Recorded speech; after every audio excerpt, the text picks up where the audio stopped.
Happy women's day. Thanks you. Hello darlings, ಬೆಳಿಗ್ಗೆ 5:30 ಎದ್ದು gym ಬ್ಯಾಗ್ನ ತಗೊಳಕೊಂಡು ಹುಲಿ ಥರ ಜಿಮ್ಮಿಗೆ ಎಂಟ್ರಿ. ಇವತ್ತಿನ ವರ್ಕೌಟ್ ಬಂದು ಚೆಸ್ಟು. ನಾಲ್ಕನ್ ಮಸ್ತಾಗಿ ಹೊಡೆದ್ರೆ ಅಂದ್ಕೊಳ್ಳಿ, ಪ್ರಾಪರಾಗಿ 1 hour ಚೆಸ್ಟ್ ವರ್ಕೌಟ್ನ ಮುಗಿಸ್ಕೊಂಡು 10 minutes ಸೈಕ್ಲಿಂಗ್ನ ಮಾಡಿ ನಾವು ಎಂಟ್ರಿ ಕೊಟ್ಟಿದ್ದೆ MDP ಕಾಫಿ ಹೌಸ್ಗೆ. ಇಬ್ಬರು ಟೀನ ಹಾಕ್ಕೊಂಡು ಮನೆಗೆ ಬಂದೆ. ಇವತ್ತು ಶನಿವಾರ, ಬಾಸ್ ದೇವಸ್ಥಾನಕ್ಕೆ ಹೋಗ್ಬೇಕಾಗಿತ್ತು.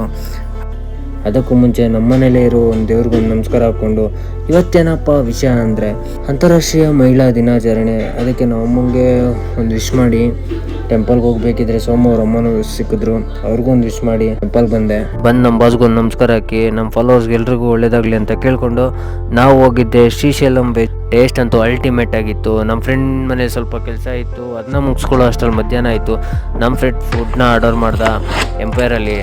ಊಟ ಅಷ್ಟರಲ್ಲೇ ಇತ್ತು ಅಂದ್ಕೊಟ್ಟು ಹಾಗೆ ಸ್ವಲ್ಪ ಆಚೆ ಹೋದ್ವಿ ಟೀ ಕುಡಿಯೋಣ ಅಂತ. ಆಗ ನಮ್ಗೆ ಕಾಣಿಸಿದ್ದೆ ಸ್ಟಾರ್ಬಕ್ಸು. ಕಾಫಿ ಮಾತ್ರ ನೆಕ್ಸ್ಟ್ ಲೆವೆಲ್ ಅಂದ್ಕೊಳ್ಳಿ. ಕುಡಿದ್ಮೇಲೆ ನಮಗೆ ಅನಿಸಿದ್ದು ಒಂದೇ, ಇಷ್ಟು ಬಜೆಟ್ ಕಾಫಿ ನಮಗೆ ಬೇಕಿತ್ತ, ಏನೂ ಮಾಡೋಕ್ಕಾಗಲ್ಲ ಕುಡ್ದಿದ್ದಾದ್ಮೇಲೆ ಅಂದ್ಕೊಂಡು ಮನೆಗೆ ಬಂದ್ವಿ.